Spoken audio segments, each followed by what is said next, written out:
Cover ते बांग न ॾियो।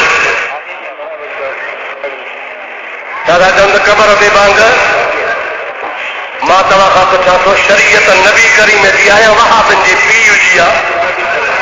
दादा ॻाल्हायो पोइ नबी साईं मनौ कई कान्हे हे छो था मनौ कयो?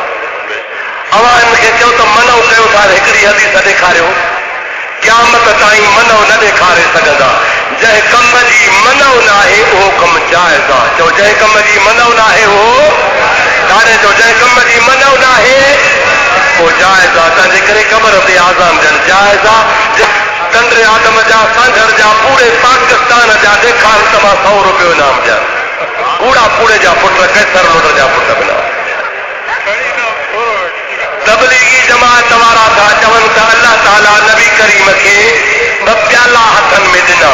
पोइ नबी करीम खे घर में निंड अची वई उहे प्याला किरी टुटी पिया। कूड़ा कूड़े जा पुट कहिड़ी हदीस में लिखियल आहे? अल्लाह ताला नबी करीम खे ॿई जहान ॾिना या प्याला ॾिना? अल्लाह ताला नबी खे चओ छा ॾिनई? नबी करीम जी ज़तों खे मुला सॼे आबे ज़मज़म सां वहिंजारे वुज़ू कराइजई। थोड़ी निंड अचई त वुज़ू भॼी पवंदो। मोहम्मद अरबी सॼी राति सुम्हंदा हुआ, निंड ईंदी हुई त नबी जो वुज़ू कोन भॼंदो। अरे निंड नबीअ जो वुज़ू कान भॼे त निंड प्याले खे कीअं भॼंदी? कूड़ी हदीस कूड़ो रिवायत ठाही अथनि। ग़लति छा चवनि पिया? असांजे इलाइक़े में हिकिड़ी मस्जिद आहे अहले सुन्नत वारनि जी। उन मस्जिद जे मालिकनि जी इजाज़त सां अहल हदीस वारा जुमो पढ़ाईंदा आहिनि। असां उन्हनि जे पुठियों निमाज़ पढ़ूं। हाय फातुन जे हाल ते वहाबीअ जे पुठियों निमाज़ पढ़ी माना जहिड़ी गॾह जे पुठियां पढ़े। गॾह जे पुठियां पढ़ंदे न तंहिंजे करे वहाबी जे पुठियां निमाज़ न पढ़ो। असांजे इलाइक़े में हिकिड़ो मौलवी पैदा थियो आहे जेको चवे थो त मीलाद जे महीने में मीलाद यारी शरीफ़ करणु इहे ॿई न कजनि, जाइज़ कोन्हनि के। महिरबानी करे असांखे ॿुधायो त जाइज़ आहे या न? मीलाद महबूब जो सॼी उम्मत कंदी आई आहे। अबू बकर सिद्दीक़ खां वठी करे सॼो जहान करे थो जाइज़ आहे भली कबो। यारी बि पीरान पीर जे ख़त्मे जे लाइ आहे भली कजे, जाइज़ आहे, का मनो कान्हे। जेको तव्हांखे मनो करे अवां सम्झो त इहो पको वहाबी आहे। जामिया मस्जिद में 150 साल पुराणी आहे जंहिंमें 15 साल खां वठी करे 5 वक़्ती निमाज़ नथी पढ़ी वञे, सिर्फ़ जुमो पढ़ायो थो वञे। हिन में जुमो थींदो या न? जुमे जे लाइ शर्त आहे त 5 वक़्त निमाज़ हुजे। अवां जुमो पोइ शुरू कयो, अॻ में उन मस्जिद में 5 वक़्ती निमाज़ शुरू कयो। 5 वक़्ती शुरू करे पोइ जुमो भली बुज़ुर्ग जे कबर ते पेरनि खां वञी किबले खां बीही वेहिजे या दुआ घुर्जे या बीहिजे। जाॾो जाइ मिले ओॾो वञिजे।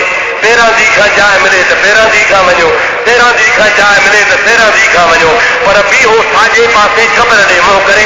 परे खां बीही अवां जो मुंहुं जेको हुजे ख़बर ॾे हुजे, उते तव्हां बि गुल पढ़ो। अल्लाह ताला तव्हांजो क़बूल फरमाईंदो। बास बासण खे नज़र चइबो आहे। हिन में अमल नालो अलाह जो, कोई नालो बुज़ुर्ग जो हुजे त जाइज़ आहे, पर सिधो पीर जो नालो वरितई त ठीकु न आहे। मुला जे बकरीअ ते नालो मुला जो आहे त जाइज़ आहे। अब आओ न सही, हिकिड़े मुला कई शादी, पोइ माई जेका हुई सा हुई सुन्याणी, माई कंदी हुई यारी। जीअं जो माई पंहिंजे मुड़ुस जे घर आई त मुला हो वहाबी, माईअ पंहिंजे टाइम ते यारी कई। मौलवी काढ़जी पियो चई यारी ते नालो रखियो थी पीरान पीर जो, तंहिंजे करे गैरुल्लाह जे नाले सां शइ हराम आहे। मां हे भक्त न खाईंदुसि। माई ॾाढी सियाणी हुई। माईअ चयो ठीकु आहे। माई वञी चुपड़ी करे हो जेको ताम हो सो खारे हेठां रखियईं। कपिड़नि जी बैग खणी बुरको पाए घर खां निकिती। मौलवी चयो काॾे थी वञे? कि वञा थी अबे जे घर। छो थी वञे? कि सॼो जहान थो चवे मौलवीअ जी ज़ाल।